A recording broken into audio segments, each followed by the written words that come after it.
Hello everyone and welcome to another episode of Jay's PC Impossible. Now, as you can see before you, it's my computer. And aside from the many things I'm doing to it, just to clean it out and whatnot, I am going to show you the removal of the water block itself, the all-in-one water cooler block, which just so happens to be the pump. It's an NZXT Kraken X61. It's the 280 millimeter radiator. So I'm gonna get into that, but before I do, I plan on showing you, try something different and actually show you some other camera angles today. So there's the GPU itself on the inside, the GPU, the CPU water block itself. Lean the system back a little bit. You see, I'm just cleaning out the system itself now. The radiator's in there. It's at the top. It's a 280. It's hard to see. I'll lean the system completely over later. But it's actually being cooled by 360 millimeters worth of 120 millimeter fans. So that's something that's definitely different. I don't know if anybody else is doing that, but these are the SP120s from Corsair. They're the performance versions.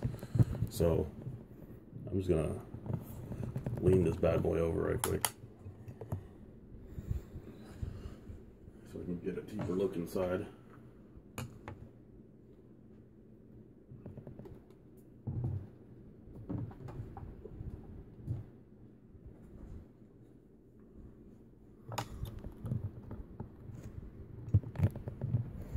Alright, and there you have it.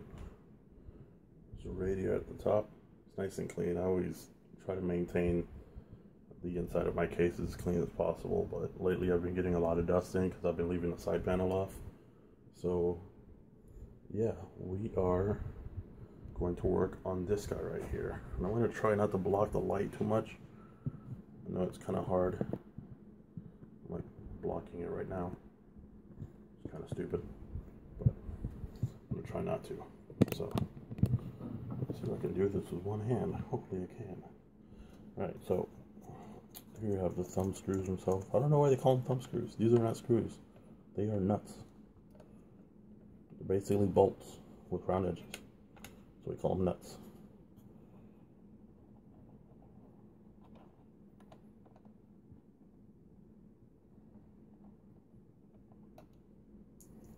There we go.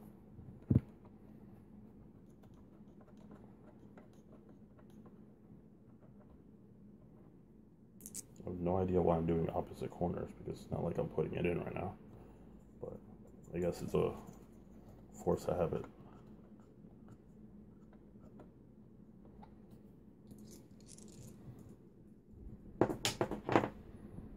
Alright, let me fold these down so it makes it easier to pull it up and over to a different location. We're just going to wiggle it around like that until it breaks free on its own, and then we're just going to gently fold it over to a different location. Try not to get it on the radiator itself.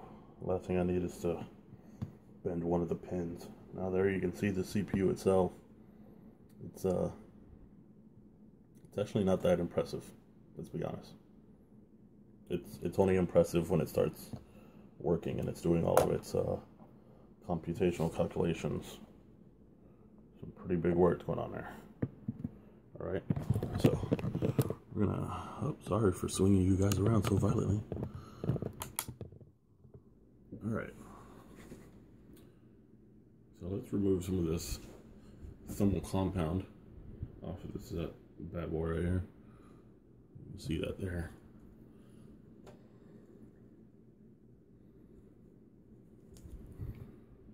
I'm just gonna, let me move my GPUs out of the way. I don't want to do this residual to fall all over it.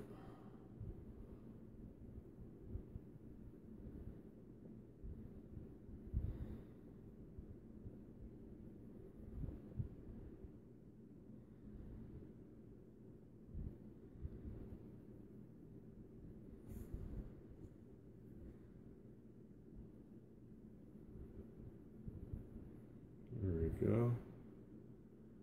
Just about there. Get some of these corners.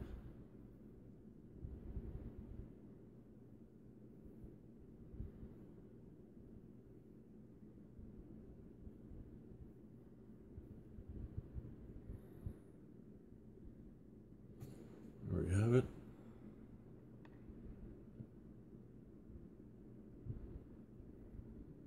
I don't know if you can see it very well there, but it's an AMD, of course. It's pretty much all I use these days. Not that I have anything against Intel, but there's just too many Intel people out there. I think it's only fair that there should be a couple of AMD users. This is the 9590, by the way, the black edition. I have the GPU. Man, when I'm working with GPUs, I say CPU. When I'm working with CPUs, I say GPU. Don't know why. But the CPU boost on this is actually shut off, so I'm always running 4.7. When I do run CPU boost, Windows 10, for some reason, it never gets out. It never gets out of 5 gigahertz. It's like 5 gigahertz 24/7. Never wants to go away. So I have it turned off, and I have AMD Overdrive has it so it uses a spectrum between 1.2 gigahertz all the way up to 4.7. So you do see it drop a lot when it's on idle, and then when it's at full load, it's at 4.7. So, but yeah, that is the processor that I'm using in my system. So if you give me a moment right quick, I'm just gonna set this down for a second. I'm going to clean off the water block itself, which seems to be really dirty.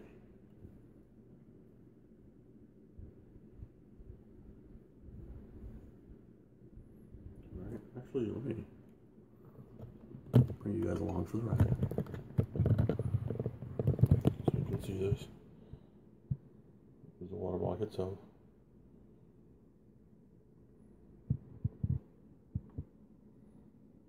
It's got a lot of dirt on it, right?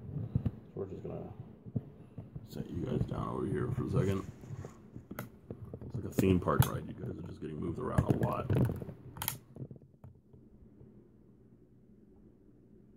Hopefully the stand doesn't decide to fall over, which it's done before.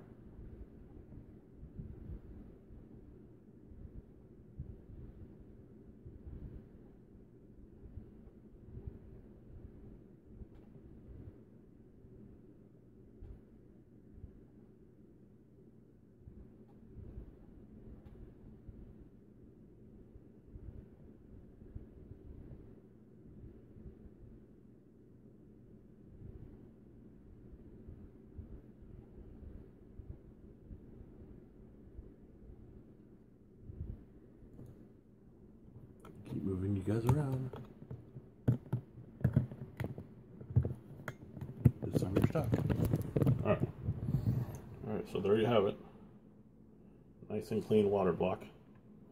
So we're just gonna move that over to the side for now. Come back over here. The CPU. Let me put that in focus.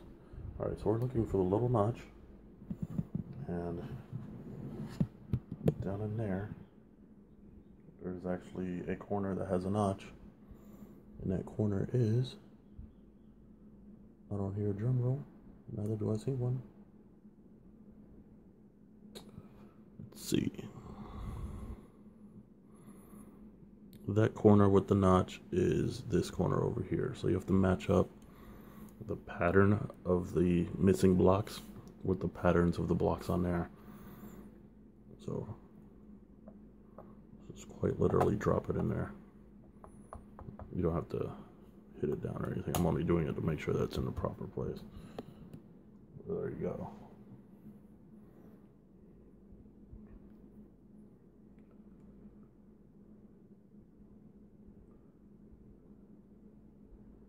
So now I'm grabbing a syringe. I don't know why I call it a syringe, but it is. I'm going to place some thermal paste on here. I'm trying to find a nice way of doing it. Remember I said no smaller than a pea size, and well, this is a water cooled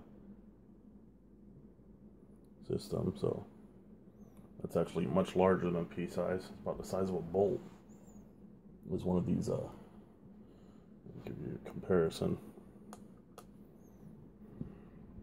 That's how big of a block I put in there for my water cooling parts, or water cooling part. This thing is about, I'd say this thing is about a 1/2 inch wide, so that's about a 1/4 inch thick. So that's how I do that. Alright, so now we're gonna grab the water block itself. We're gonna fold that bad boy over this way. Make sure we bring the holes lined up. Just drop it down on there. And we're gonna grab the thumb nuts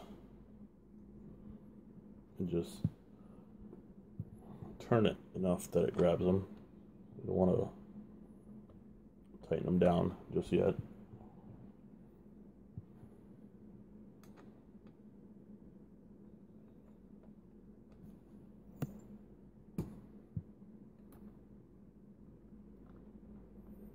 Alright, so once they're there, give them a couple turns on each side.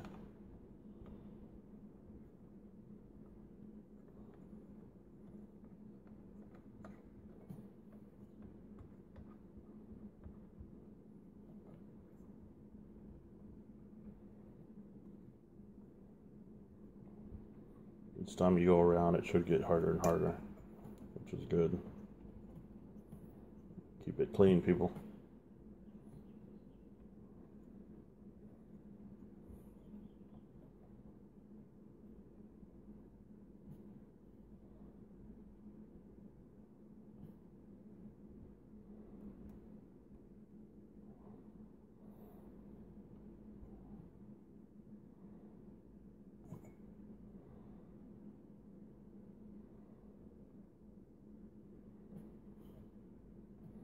Alright, and there you have it. It is replaced. Finally, hooray! If you like this video, hit the like button, please. For favor. If you dislike it, oh well. Go ahead and hit dislike if you want. No, doesn't matter. Leave your comments down below. Let me know what you think of this video. Let me know for future ideas. What you think of the process. How much thermal paste do you use in your own systems, whether you're changing out water cooling blocks or you're just replacing the thermal paste on your heat sinks. So yeah, just let me know how much you guys use. Send me ideas for videos. Follow me on Facebook, Instagram, and Twitter. Check it out. I do post a lot of random photos and videos and stuff, and I do post a lot of photos and videos of the system being upgraded and whatnot. And a lot of build photos and stuff from other people that I've built systems for. So yeah, please share it, subscribe if you'd like to keep up to date and be notified ahead of time of when I upload videos, and I will see you guys on the next one.